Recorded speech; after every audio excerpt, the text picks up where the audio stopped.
મિત્રો, એક તરફ જ્યાં સરકાર ક્યાંક ને ક્યાંક પોતાની સત્તા બચાવવા માટે વિકસિત ભારત 2047ની મોટી મોટી વાતો કરે છે, દેશના લોકોને એક સપનું બતાવવામાં આવી રહ્યું છે, ત્યાં નીતિ આયોગનો એક રિપોર્ટ સામે આવે છે જે તમારે જાણવો જોઈએ, જાણવો જરૂરી છે કે નોટ ઇન એજ્યુકેશન, એમ્પ્લોયમેન્ટ અથવા ટ્રેનિંગની કેટેગરીમાં જણાવવામાં આવે છે કે દેશમાં 15થી 29 વર્ષના આશરે 8.7 કરોડ યુવાનો જે ભણતા નથી, નોકરી કરતા નથી કે કોઈ સ્કિલ કે ટ્રેનિંગ મેળવી રહ્યા નથી. આ નીતિ આયોગનો રિપોર્ટ છે. માત્ર 8.25% ગ્રેજ્યુએટ્સ એવી નોકરી કરી રહ્યા છે જે તેમની ડિગ્રી અને લાયકાત સાથે મેળ ખાય છે. બાકીના યુવાનો માટે પ્રેક્ટિકલ સ્કિલ અને યોગ્ય તકોનો અભાવ છે.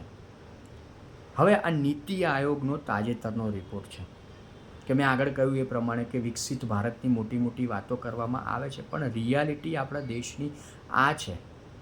હું એ વસ્તુને એક્સેપ્ટ કરું છું, સ્વીકારું છું કે આજે દેશમાં યુવાનો અમુક જે ગેરમાર્ગે દોરાયા છે, કે મોબાઈલ ઇન્ટરનેટની દુનિયામાં ખોવાઈ ગયા છે, ક્યાંક ને ક્યાંક એનો નશો એ લોકો ઉપર ચડી ગયો છે. પણ શું બધા યુવાનો કે બાળકો એવા છે? ના, એવું નથી. મારી આસપાસ મેં ઘણા બધા યુવાનો, ઘણા બધા બાળકો એવા જોયા છે જેમને ખરેખર ભણવું છે, સારું એજ્યુકેશન મેળવવું છે, જીવનમાં આગળ વધવું છે, એમના માતા પિતાના સપનાને કે એમના માતા પિતાઓની જે તકલીફો છે એમને દૂર કરવું છે. ઘણા બધા એવા યુવાનો છે, ઘણા બધા એવા બાળકો છે, પણ ઘણી બધી સમસ્યાઓ, સિસ્ટમની ખામીઓ, આર્થિક તંગી, ઘણા બધા મુદ્દા જેના લીધે એ લોકો ભણી નથી શકતા, એક યોગ્ય પ્લેટફોર્મ સુધી પહોંચી નથી શકતા. મોટાભાગના યુવાનો જે ડિગ્રી કે કોલેજનું પણ કહેવાય ને ગ્રેજ્યુએટ થઈને બેઠા હોય, એ લોકોને આગળ કોઈ ટ્રેનિંગ કે કોઈ સ્કિલમાં જવું હોય, એની ટ્રેનિંગ લેવી હોય, મતલબ કોઈ સ્કિલને લઈને, તો એ નથી લઈ શકતા, કારણ કે ત્યાં આર્થિક તંગી સૌથી મોટો વિષય બની જતી હોય છે.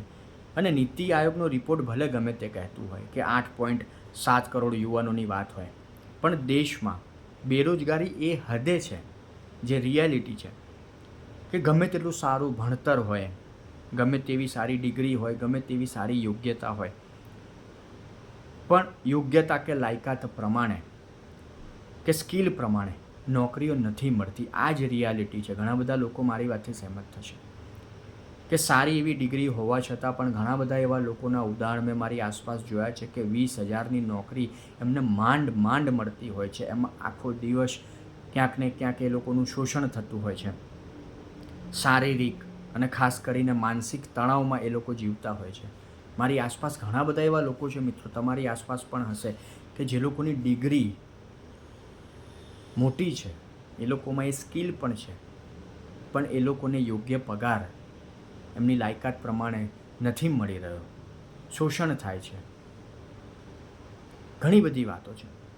નીતિ આયોગનો રિપોર્ટ ભલે કહેતું હોય કે ડિગ્રી કે કોલેજના ખર્ચ પછી આર્થિક તંગીના લીધે અલગથી ફી આપીને પ્રાઇવેટ સ્કિલ કે ટ્રેનિંગ નથી લઈ શકતા આજના યુવાનો, પણ ઘણા બધા એવા ઉદાહરણ છે જ્યાં આર્થિક તંગીના લીધે બાળક સ્કૂલનું શિક્ષણ પણ પૂરું નથી કરી શકતું, કે પછી કોલેજનું શિક્ષણ પણ કોઈ યુવા પૂરું નથી કરી શકતું આર્થિક તંગીના લીધે. મેં આગળ વાત કરી તે પ્રમાણે ઘણા બધા એવા ઉદાહરણ મારી આસપાસ છે, મેં જોયા છે કે આર્થિક તંગીના લીધે બાળક અમુક ધોરણો સુધી ભણે છે, પછી એના માતા પિતા એને ત્યાંથી એલસી વેલસી લઈ લે છે, કારણ કે આગળ ભણવા માટે એમની પાસે રૂપિયા નથી.